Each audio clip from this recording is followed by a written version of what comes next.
अब चल है तो बोलो कृष्णचंद्र भगवान की जय। धर्मराज युधिष्ठिर जी महाराज बोला कि हे भगवान, पो के माह की कृष्ण पक्ष शुक्ल पक्ष की एकादशी की कथा बताओ। तो युधिष्ठिर जी महाराज कहने लगे कि हे भगवान, पो के महीने की और कृष्ण पक्ष की एकादशी शपला एकादशी का मातम तो मैं सुन लिया, आपने बड़ी सुंदर कृपा करी। अब आप पो के महीने की शुक्ल पक्ष की एकादशी के विषय में बताइए। ये एकादशी को के नाम है और के व्रत की विधि है।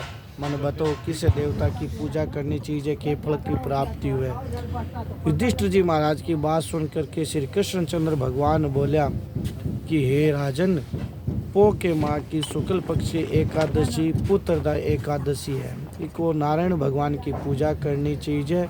चर और अचर संसार में पुत्रदा एकादशी के समान तो क्या कोई व्रत है ही नहीं।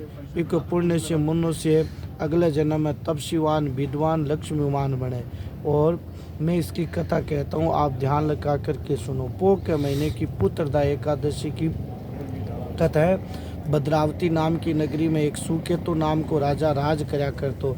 बिके कोई पुत्र को नहीं आ और इस राजा की रानी को नाम सेव्या निपुत्री होने के कारण सदैव चिंतित रिया करती।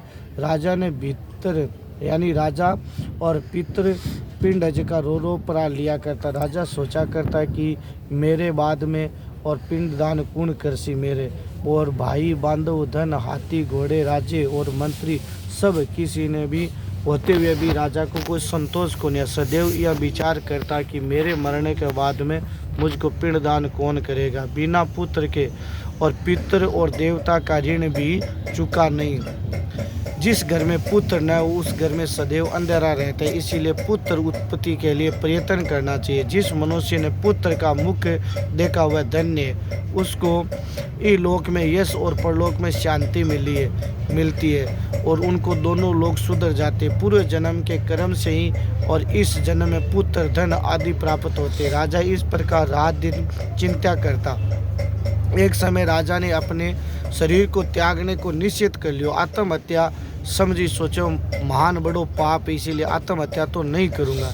एक दिन राजा विचार करता हुआ अपने घोड़े पर चढ़ के वन में चला गया और पक्षी वृक्षों को देखा। अनेक वन में मृग व्याध सुअर सिंह बंदर सर्प आदि सब को देखा। हाथी अपने बच्चों और हिरणियों के बीच में घूम रहा है और वन में कहीं गिद्धड़ करके शब्द बोल रहे, उल्लू ध्वनि सुन रहे। वन में दृश्य को देखकर राजा सोच विचार में लग गए। इस प्रकार आधा दिन बीत गया। राजा सोचने लगा, मैंने यज्ञ किया, ब्राह्मणों को भोजन भी कराया, फिर भी पुत्र नहीं हुआ, के कारण है दुख है। राजा प्यास के मारे अत्यंत दुखी हुआ और पानी की तलाश में इधर उधर फिरने लगा। थोड़ी दूर राजा ने अपने एक सरोवर देखा। राजा ने और भी सरोवर के माँ कमल का फूल खिल रहा, के सारे संस मगरमच्छ आदि विहार करने लगा उस सरोवर के चारों तरफ और मुनियों के आश्रम। उसी समय राजा ने दाहिने अंग फड़कने लगे। राजा का शुभ सुगन हो समझकर घोड़े से उतरकर मुनिया ने दंडवत प्रणाम करो।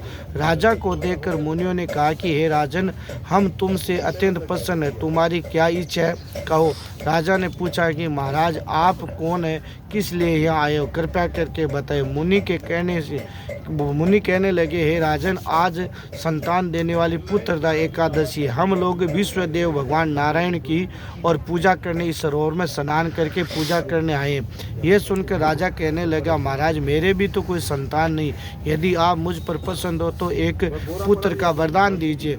मुनि कहने लगा, राजन आज पुत्रदा एकादशी है, आप अवश्य इसका और व्रत करें। भगवान की कृपा से आपको घर में पुत्र रत्न पैदा होगा। मुनि की वचन के अनुसार राजा ने उसी दिन एकादशी का व्रत किया, द्वादशी को पारणा किया। के बाद में मुनिया ने प्रणाम करके राजा महल में आया। कुछ समय बीतने पर बाद में रानी गर्भ धारण किया और 9 महीने बाद में उस रानी के एक सुंदर पुत्र रतन पैदा हुआ। राजकुमार इतना सुंदर हुआ, सूरवीर यशवती प्रजापाल। और श्री कृष्ण भगवान बोले कि हे युधिष्ठिर जी महाराज, पुत्र प्राप्ति के लिए पुत्रदा एकादशी का व्रत तो जरूर करना चाहिए। जो मनुष्य ये मातम ने पढ़े या सुनावे तो इन वैकुंठ लोक की प्राप्ति। बोलो कृष्णचंद्र भगवान की जय हो। द्वार संबंधी का देखो